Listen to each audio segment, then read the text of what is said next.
Billy here. This is the much awaited dog video. Yeah. I know there's a lot of more important things to talk about, but I got a little cooking to do and a little other work to take care of, and things are kind of brewing where we don't really know what's what yet. I got some good information on some things.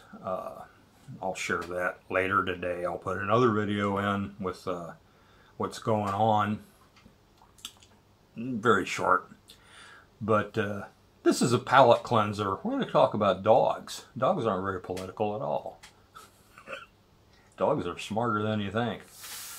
I've got a lot of experience with dogs. I'm real good with dogs. I know how dogs think. I respect dogs. I've had some really good dogs, a few of them. I don't now. I live in a tiny little apartment, and I wouldn't subject a dog with that. But Russians have a way of owning dogs that's a little different. Not all of them, but there's a dog ownership technique or style or phenomena here that I've never seen before. It's amazing. We're going to talk about it. But I'm going to try to do this in chronological order because it's easier for me to keep track of where I'm at. This might be a long one. We'll see. My uncle, his name was Wilson Leon. I never even knew that until after he died. I don't think he liked being called Wilson. Most people knew him as Doggie. That was his nickname, Doggie, because he was a dog expert. He was a dog magician. He knew dogs. He was a dog doctor. He was a dog trainer. Where I'm from, all the older generation, they coon hunting, raccoons, you know. People would hunt raccoons regularly. They're kind of fanatical about it, and people kept dogs back behind their houses. It was a small town, agricultural town, but people had kennels and big yards, and they kept blue-tick coon hounds. Those were the favorite, and there's various kinds of coon hounds. They called them coon hounds. I didn't live in the South either. This is up just south of Chicago, really, not too far south. Doggie had blue ticks. He knew all about them. He knew how to doctor dogs. You didn't need a veterinarian if you knew Doggie. But he was born in 1913. I think his father was a kind of a bit of a wobbly or socialist, my granddad. So I think he was named after Woodrow Wilson. I don't think he liked it. He's a great guy. Everybody should have an Uncle Leon. Uncle Doggie. Anyway, he taught me a lot. My brother bred Brittany Spaniels for a while for fun and profit. And the neighbor's giant poodle, there's a giant, this thing was huge. I don't know what type, it was a poodle, but it jumped over the fence and had his way with the Brittany, and so she had some non-purebred dogs, and my brother gave me the runt, and it grew up to be a monster. It was huge. It was basically it was like a cockapoo, only it was gigantic. It was a pretty good sized dog. Well, it was a medium-sized dog, but it was gigantic for a cockapoo. Actually, it would have been a Brittany poo, but it was huge. And it pulled. It never quit pulling. Had to build a kennel for it, because if you put it on a chain or a leash, it would break that collar. I made a harness out of seatbelt webbing, and it broke it. So, you know, I put that to good use. I got a real good heavy leash, and I rebuilt my seatbelt webbing harness, and I would have him pull me all over town on my skateboard. He loved it. He's like a working dog. He loved pulling stuff. He loved running. Made sure he had plenty of water, because he's run till he freaking exhausted. I would drive all over town, you know, with excellent efficiency, being pulled by this dog. This isn't back in the mid-70s. They just came out with these fiberglass skateboards with the poly wheels. It was sweet. I had a great childhood and teenagehood, whatever you call it, adolescence. Then I had some strange experiences with dogs. I was living in a friend's garage. He had an apartment in his garage, and him and his new wife were living in the house they just rented. We were tramps, you know, me and him were real tight. And I paid rent and lived in their garage, and every morning I was working, I'd push my scooter out. I had a real nice sled. It was a Frisco style chopper. I built it myself. It was a 1955 K model. It was already a custom bike. I didn't butcher a stock original K model, but I built a real nice sled out of it. I'd push it out, open the gate, push it out on the street, close the gate. He's going to college, and he was becoming an anesthesiologist. He's making something. So he's going to be the biker anesthesiologist. That's where the money was back then. This is early 80s. And his old lady was a stay-at-home wife. I'd push the bike down the road because it was really loud. I didn't wake her up. So that's my routine. I'd push it out every day and push it down the block and fire it up and, yeah, go to work. Well, one morning, on Monday morning, I pushed that bike out. I reached for the gate and I heard something behind me.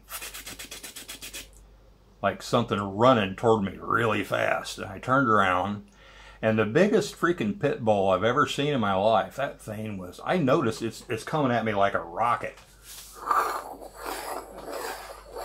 Turf is actually flying up behind it.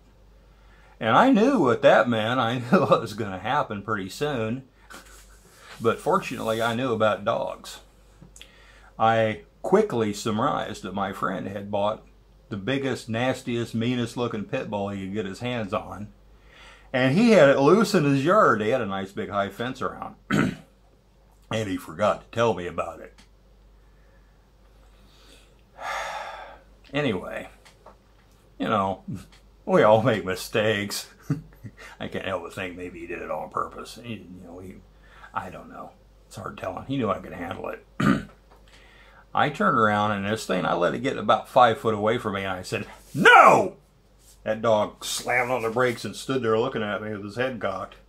Like, he doesn't, he's moved from one place to another. He thinks this is his territory. He's got this new guy that's kind to him and feeds him. And then this weird guy starts pushing his motorcycle out, He doesn't know who his boss is, and I was counting on that.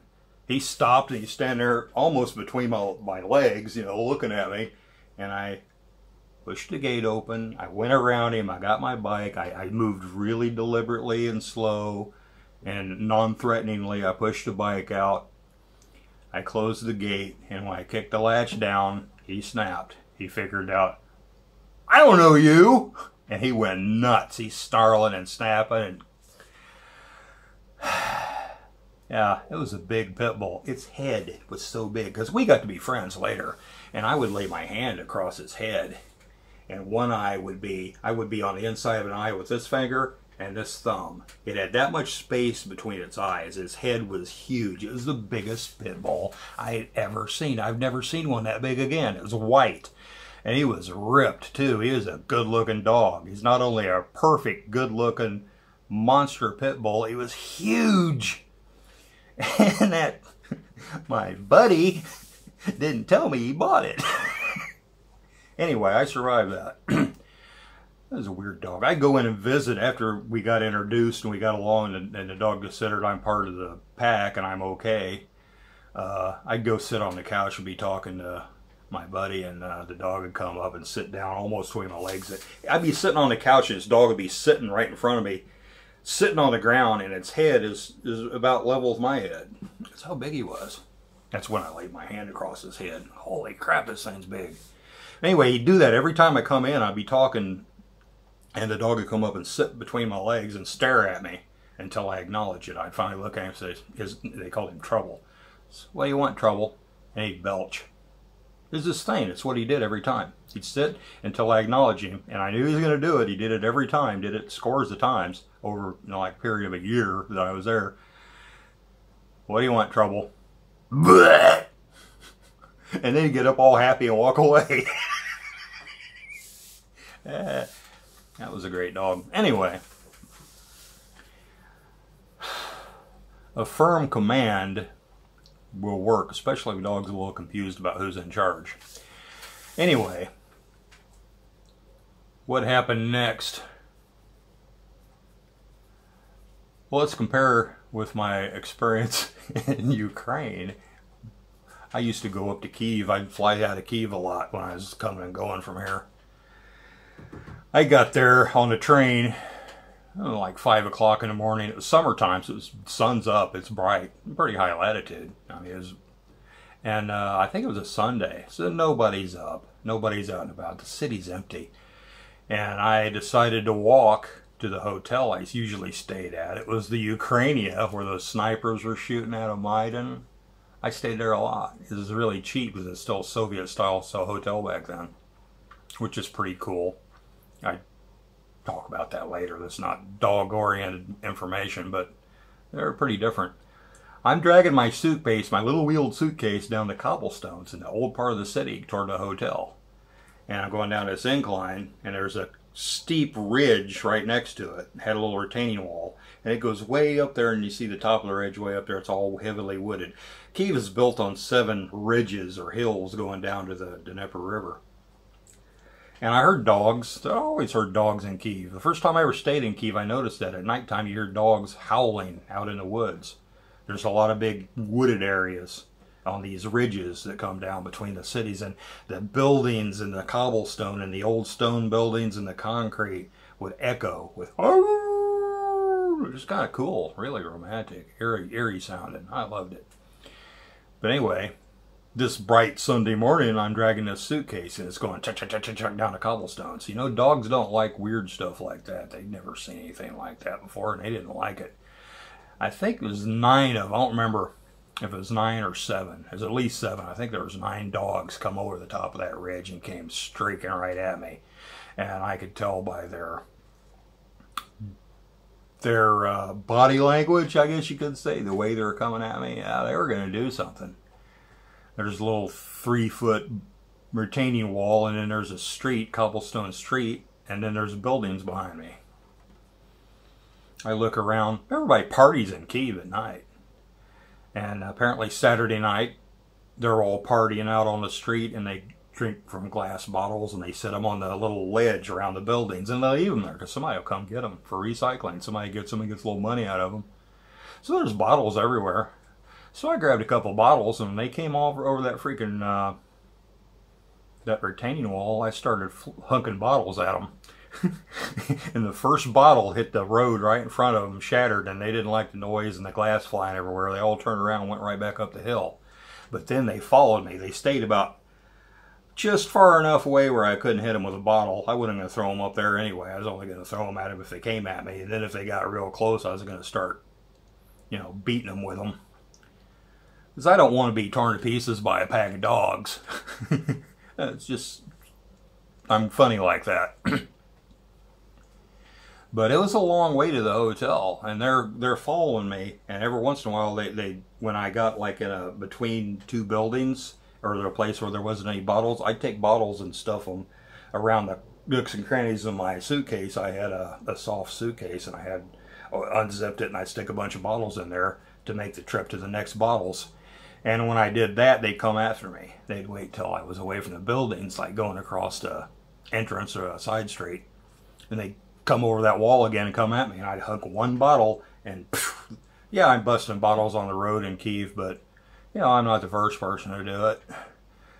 And you know, several years later, they're going to screw the whole city up with the Maidan burning tires and throwing gas bombs and everything, but I don't feel bad about it. Somebody cleaned it up.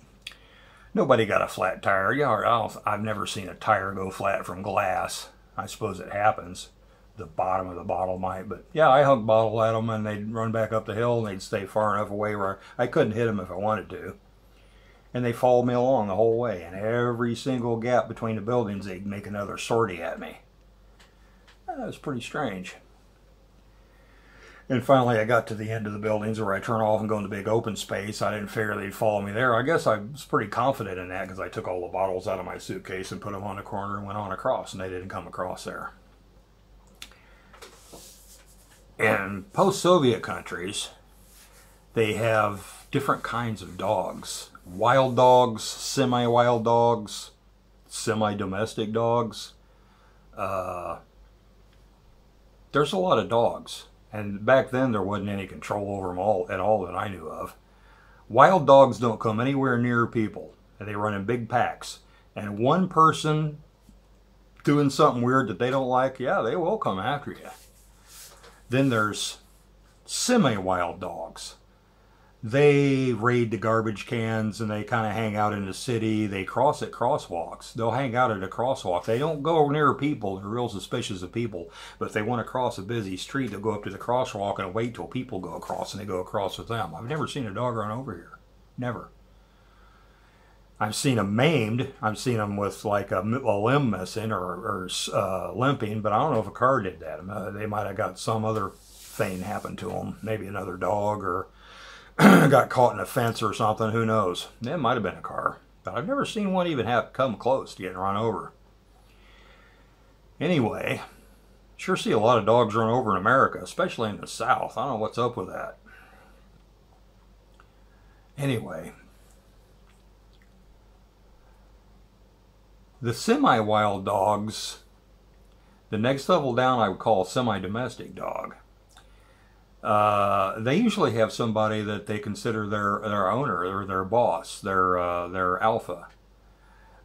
I've seen people get off a bus and a dog is sitting there waiting for them, and the dog runs and heels alongside of them, and they go to their little business. They have a little shop in the Rinka or in the bazaar or some little shop that they work at, and the dog will sit out in front of the door, and they'll feed it. They'll have a little box for it to stay in under the eave where it doesn't get rained on.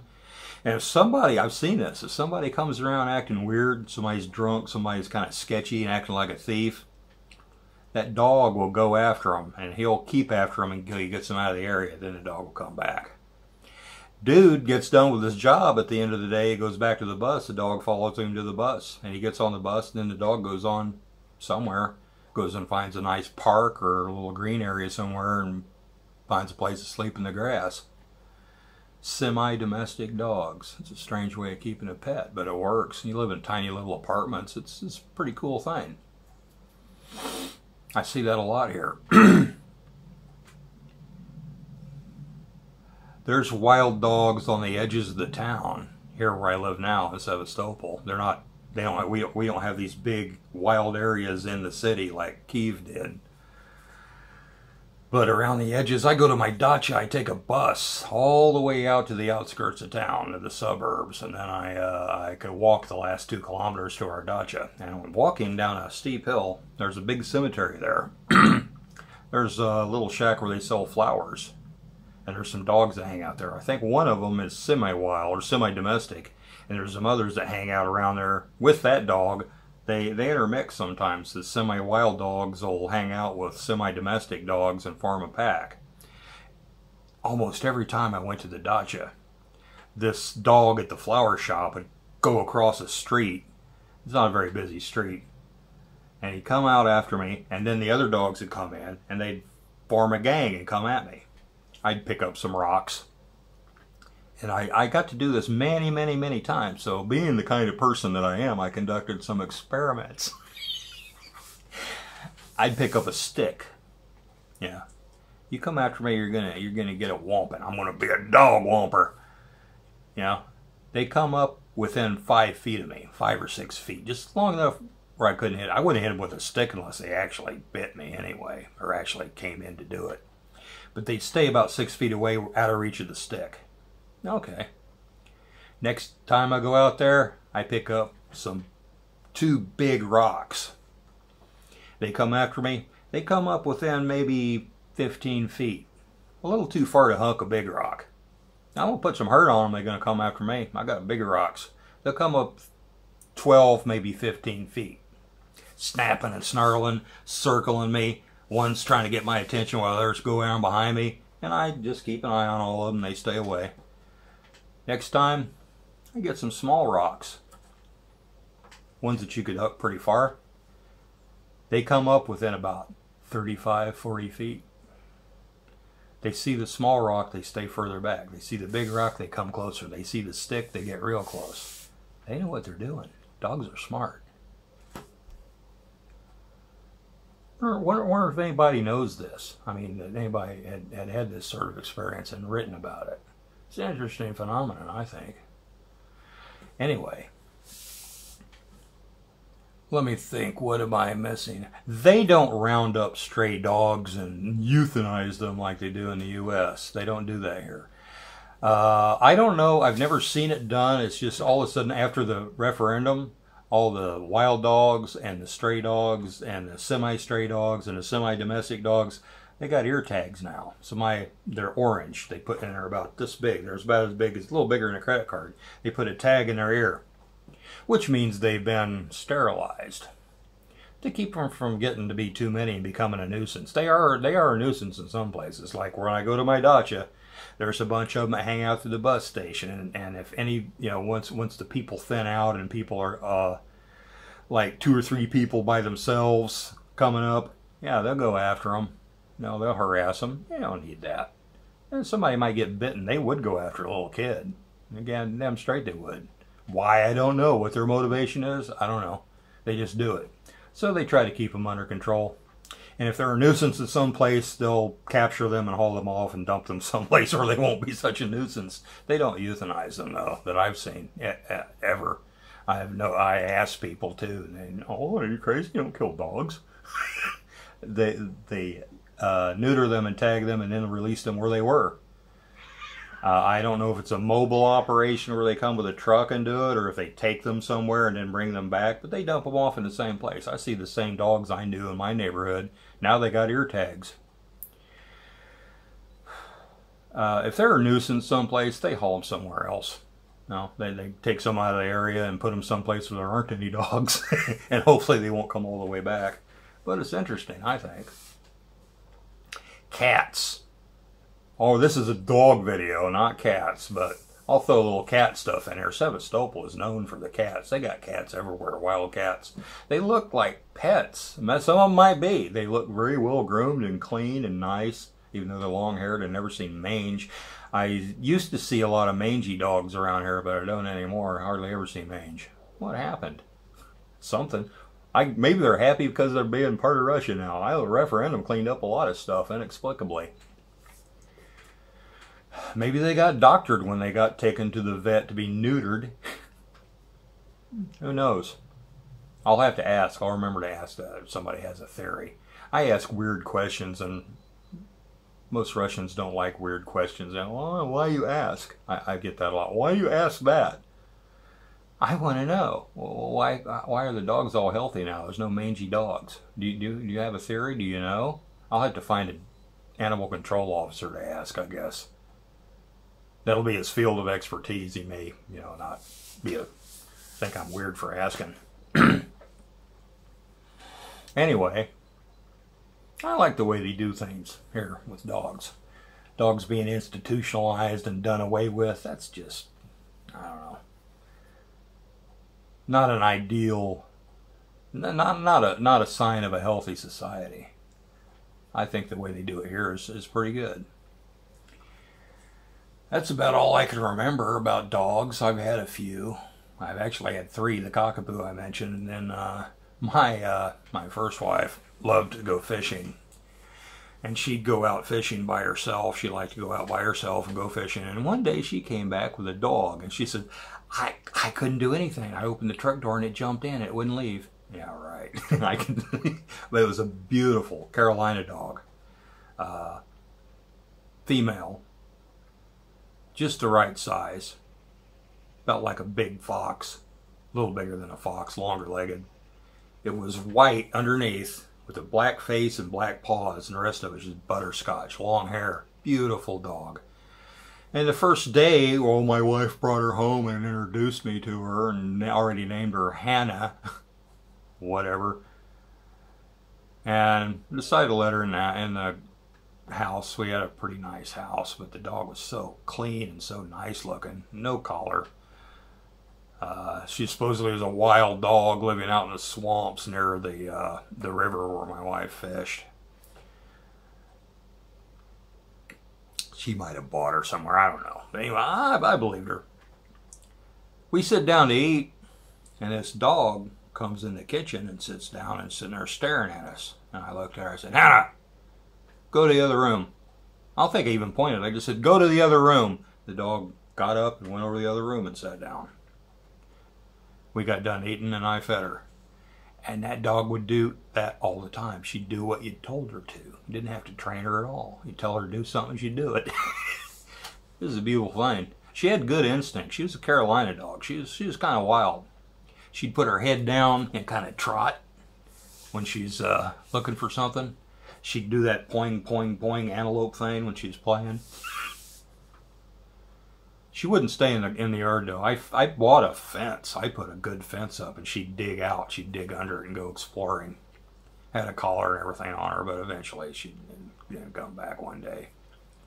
I found her on the road, got run over. Couldn't keep her in the fence. She just wouldn't stay. She didn't like being fenced in. Oh well, it's a dog.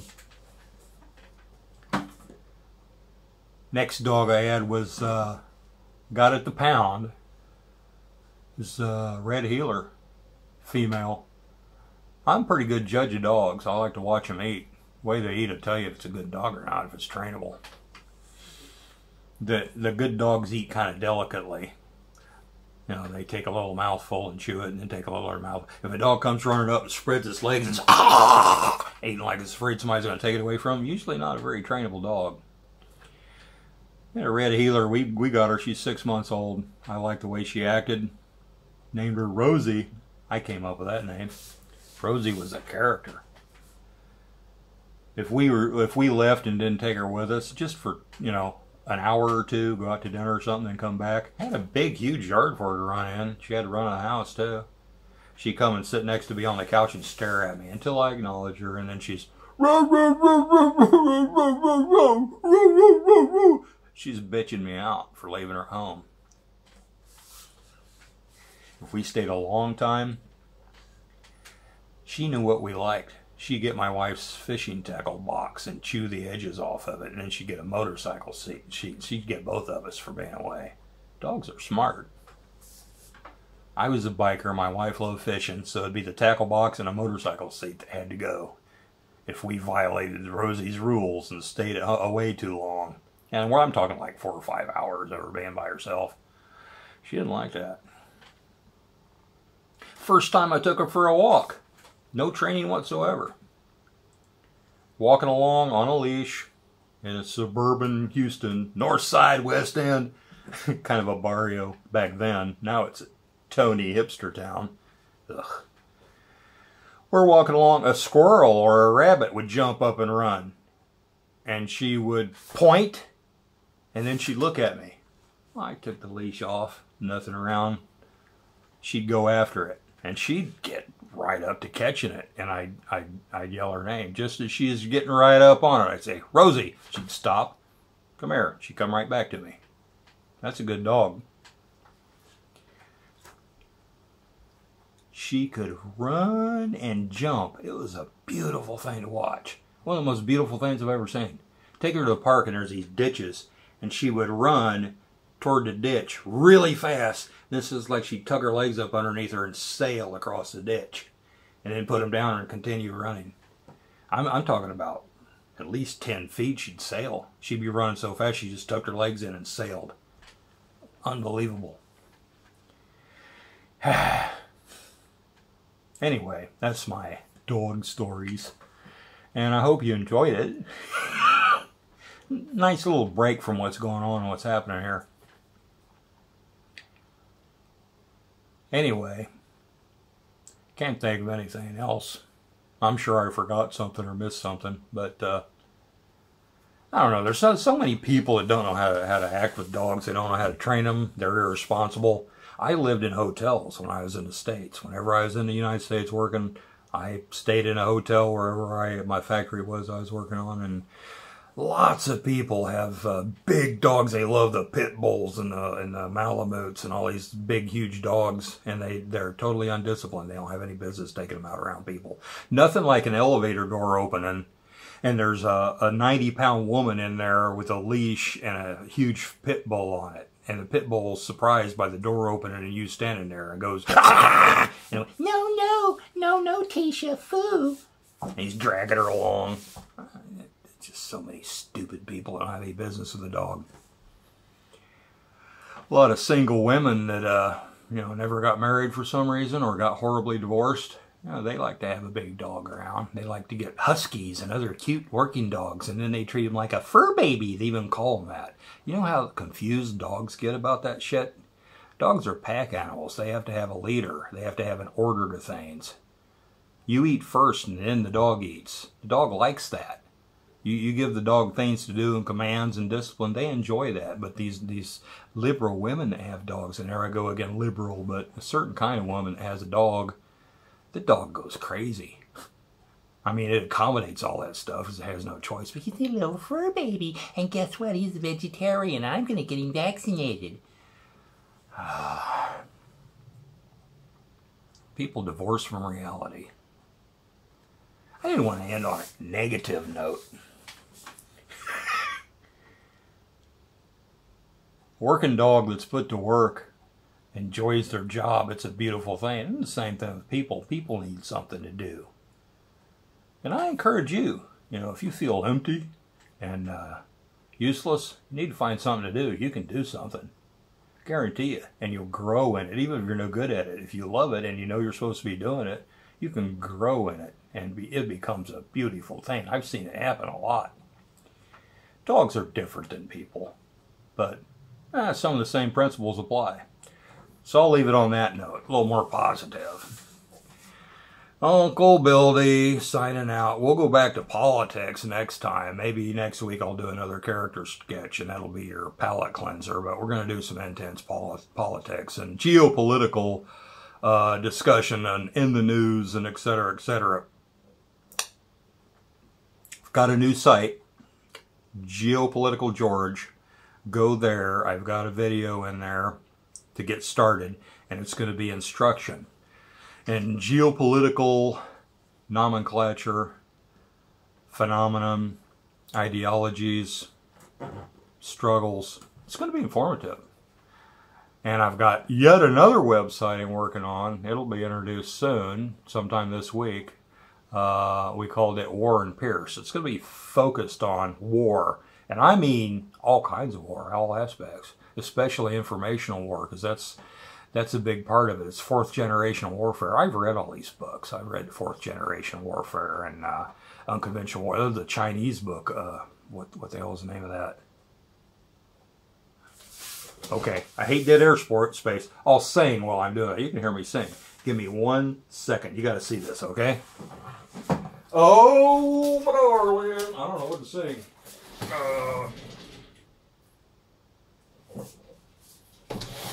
Don't go away. Okay, here we go. I was kidding about singing. I'm not going to do it. Unrestricted Warfare by... This is translation. It's in English. I don't read Chinese. Ni hao ma. Colonel Kuo Liang and Colonel Huang Xiangsu. Unrestricted warfare. It's what we're experiencing right now. It's warfare through every possible means, especially information and deception. And it's not the Chinese are doing it. They've written a book on the phenomenon. Guarantee you, U.S. generals are studying this. I don't think this is Chinese doctrine because I don't see them doing it. I don't see them using every single possible available tool to foobar everybody else. No, you know who's doing that. They call it fourth generation warfare. And there's if you can get a hold of any of Vox Day's material, he has some pretty good primers on that. He's behind paywalls. It's a good system. I would recommend Unauthorized TV, and that's where you're going to find his material. He's written some books on it too, I think. And his social media is he's built an alternative to Facebook. Social Galactica, and he's built an alternative to Wikipedia, which is Info Galactica. I used to subscribe and be really enthusiastic, and I love the content, but unfortunately, it's been years. I hope they fixed it by now. I need to go back, but when I get some money. It's not that expensive. You can get it for like $5 a month, but the quality, I hate watching a video and have it stop every 5 seconds and have to buffer. I don't know why. I think Google might be choking him down somehow. He's got his own servers in Spain, but it gets it gets throttled somewhere, because I can't watch it 5 seconds and then wait 15 or 20 seconds, then another 5 seconds and 15 or 20 seconds. I can't watch something like that. It's infuriating. It drives me mad. But it's great content. Maybe your results are going to be different. It depends on where you're at, what kind of server you're on. And they might have fixed the problem, too. If they could, I'm sure they would. But they got a seriously cool project going, and I need to get back in touch with them. Because they're on the same page as us. Vox is a little off-putting if you don't know him. He's a genius. He's freaking brilliant, and he's a billionaire. And he'll tell you, you know, I'm smarter than you are. Shut up. Well, that's the way you got to do some people sometimes. He's a very busy man. He ain't got time to have it wasted by fools and self-indulgent people. You get used to it. He's just like that. Anyway. Oh, there I go. I was talking about dogs, and here I am talking about unreserved warfare and fourth generation warfare and other things. Anyway, I just couldn't help myself. I don't know if it's a blessing or a curse. I just can't stop it. Uncle Billy signing out.